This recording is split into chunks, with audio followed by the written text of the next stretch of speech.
warahmatullahi wabarakatuh. Waalaikumsalam warahmatullahi wabarakatuh. Selamat pagi. Pagi. Baik, Bapak Ibu sekalian, peserta K3K, dalam kegiatan hari ini saya ucapkan selamat datang peserta pelatihan orientasi pegawai pemerintah dan pencari kerja. Hari ini merupakan hari pertama ya. Wah, manggis. Belinya di pasar pagi. Perkenalkanlah WI yang manis ini. Nama saya Muhammad Dewi Saroni. Baik, saat ini saya adalah sebagai manusia. Sebelum saya menyampaikan materi, ada beberapa hal yang ingin saya sampaikan. Yang pertama tentang keselamatan dalam pelatihan ini, gitu kan. Bapak Ibu sekalian, yang sudah diketahui di sebelah kiri saya ini adalah pintu yang akan sebagai jalan keluar untuk jika ada darurat. Bapak Ibu tidak perlu panik ketika terjadi hal-hal bencana.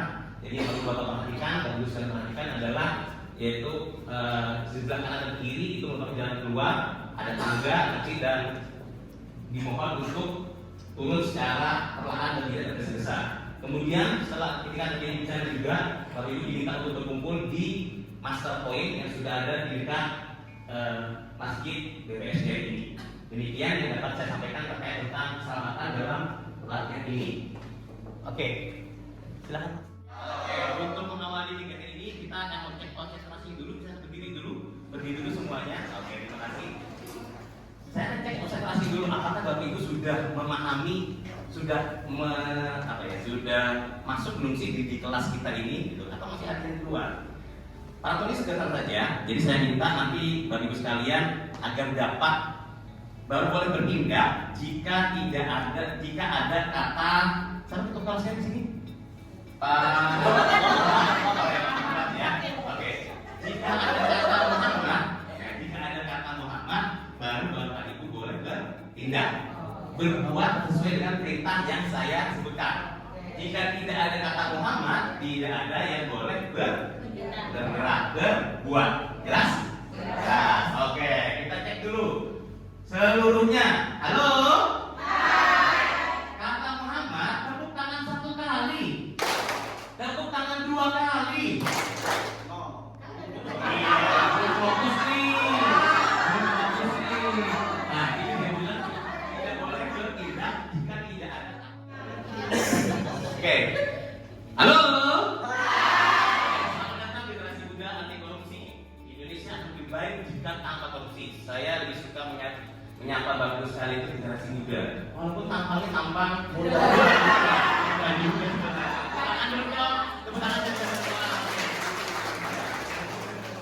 Ya, baik Bapak sekalian. Sebenarnya apa sih yang akan terjadi? Hari ini akan berbicara tentang bagaimana saya akan mencoba menjelaskan tentang nilai-nilai dasar korupsi, sehingga nantinya Bapak Ibu sekalian dapat menginternalisasikan semangat daripada anti korupsi ini. Tujuan dari mata pelatihan hari ini adalah bagaimana bisa menciptakan agar Bapak Ibu dapat membentuk perilaku yang amanah dan jujur, serta dapat berperan serta pencegahan dari korupsi itu sendiri. Ini serta pembelajarannya dalam kegiatan hari ini adalah bagaimana setiap peserta dapat menyadari dampak dari perilaku serta mampu menjelaskan tentang cara-cara menghindari daripada korupsi itu sendiri. Dan yang terakhir dapat menerapkannya di dalam lingkungan kerjanya masing-masing. Nah, kita akan belajar dulu tentang korupsi ini sendiri dari beberapa negara yang anti korupsinya sangat rendah sekali. Ada yang tahu negara mana saja? Oke, betul sekali. Yang pertama adalah Finlandia. Kenapa Finlandia itu korupsi sangat tinggi sekali? Ya. Nah ini ada tiga hal yang cukup mendasar menarik nih bagus sekalian. Kita bicara tentang kenapa Finlandia merupakan negara yang anti korupsinya sangat tingkat korupsi sangat rendah. Yang pertama itu adalah bagaimana masyarakat di sana sangat menjunjung tinggi tentang nilai-nilai kejujuran. Contohnya saja nih, menterinya aja kemarin langsung mundur karena terkait tentang penggunaan pajak ya. Padahal untuk pelatihan public speaking ya, tapi memang tidak disetujui, itu berat sekali. Kemudian yang kedua nih, aksi tentang pemberantasan korupsi. Ada juga yang pertama adalah kita lihat dulu nih, permasalahan korupsi apa sih terjadi di OPD kita? Seperti tadi contohnya tadi tentang pengelolaan dana bosda. Gimana Pak? Kita lihat dulu, apa yang terjadi? Nah, ini ada beberapa langkah kegiatan. Yang kedua adalah kita strateginya apa? Tadi sudah disebutkan oleh kawan kita Pak Ismail tadi, salah satu strateginya integritas nasional. Itu yang kedua. Yang ketiga, berikutnya lagi ini adalah negara Selandia Baru. Tetangga kita juga tidak jauh dari Indonesia. Paling sebelahnya Akroman ya misalnya. Iya, jadi adalah Selandia Baru ini merupakan negara yang ada tiga poin utama. Masyarakat itu sangat menjunjung hukum. Gitu. Kemudian transparansinya, laporan kekayaannya, gitu. Semuanya jelas terlihat. Kemudian juga proses pendidikan. Nah ini adalah kita akan mencoba melalui dari jalur pendidikan. Bapak Ibu sekalian, guru-guru di sini merupakan gerbang utama untuk sebagai para pendidik ya, untuk bagaimana agar para peserta kita itu dapat memahami tentang nilai korupsi. Yang ketiga nih, Asia Denmark yang terkenal. Terkenal sekali Denmark itu merupakan bagaimana setiap lembaga itu mungkin lembaga KPK. Jadi setiap OPD, setiap kantor itu ada kayak lembaga yang serupa seperti KPK. Jadi tiap kantornya di sekolah ada unit-unit kecil. Sebenarnya tujuan dari pemberantasan korupsi, mungkin ada yang bisa membantu. Apa sih sebenarnya tujuan dari kenapa sih kita perlu memberantas korupsi? Ada. Baik Pak, terima kasih.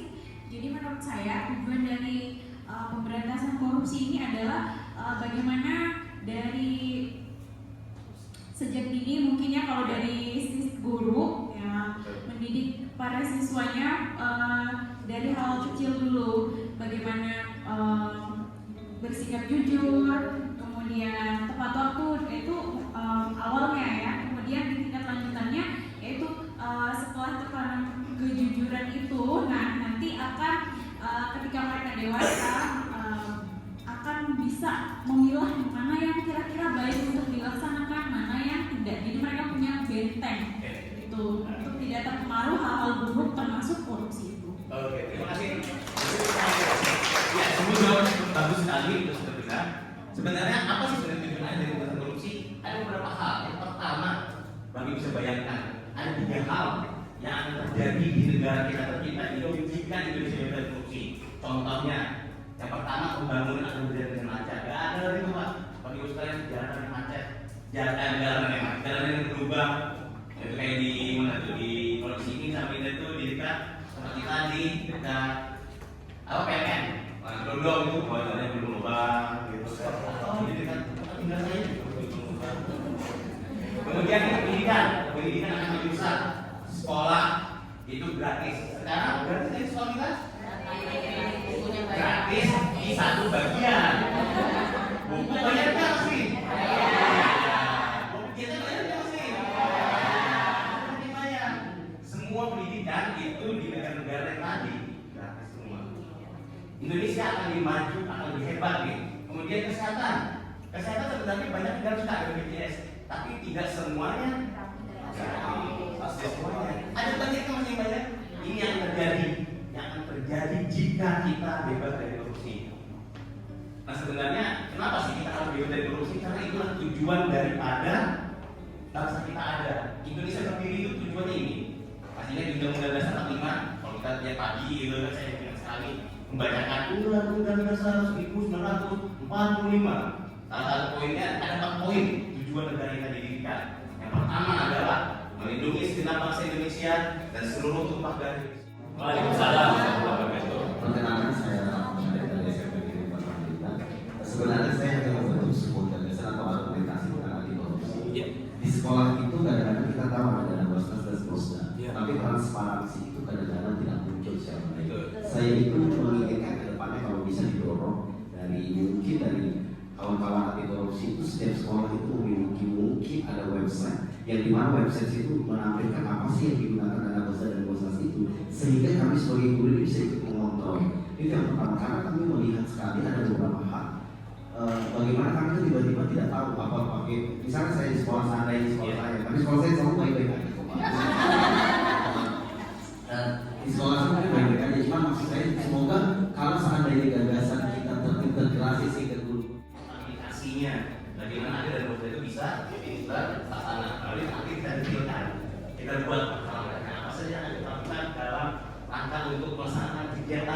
untuk pemberantasan dari korupsi itu sendiri. Baik Bapak Ibu sekalian, sebagai penutup di akhir materi kita hari ini adalah ada beberapa hal. Pertama, saya akan menyampaikan tentang nilai-nilai dasar dari anti korupsi. Nilai dasar anti korupsi itu ada 9. Kalau biasa disingkat dengan jupe mandi tangga kecil. Apa ini? Jupe mandi. Nah ini dia. Ada beberapa nilai. Yang pertama adalah kejujuran. Kemudian yang kedua adalah kepedulian, kemandirian, kedisiplinan, tanggung jawab, kerja keras, kesederhanaan, keberanian dan keadilan. Biasanya saya mengucapnya dengan jupe mandi tangga kecil. 9. Ada 9 nilai dasar korupsi dan ini kita akan coba menerapkan dalam internalisasi dalam diri kita masing-masing. Bagaimana kita bisa menjadi pribadi yang jujur dalam hati, kata-kata, jujur dalam hal apapun itu, tingkat dalam buat peduli itu bagaimana kita bisa peduli nih. Dari sekarang nih ada teman mungkin yang belum bisa mengerjakan, bantu, yang belum bisa atau membuat RP-nya, bantu. Pandirian, semua kegiatan kita harus bisa menjadi pribadi yang mandiri. Tidak dikit kita tolong, jangan karena ya kita kepedulian, tidak juga. Disiplinan, kemudian kita jadi pegawai ASN yang disiplin, namun bekerja dengan bertanggung jawab, bekerja keras, kesederhanaan, keberanian serta keadilan. Sebagai kesimpulan dari penuntut kita hari ini, kita semua dapat memberantas korupsi. Kita semua bisa mencegah daripada korupsi itu.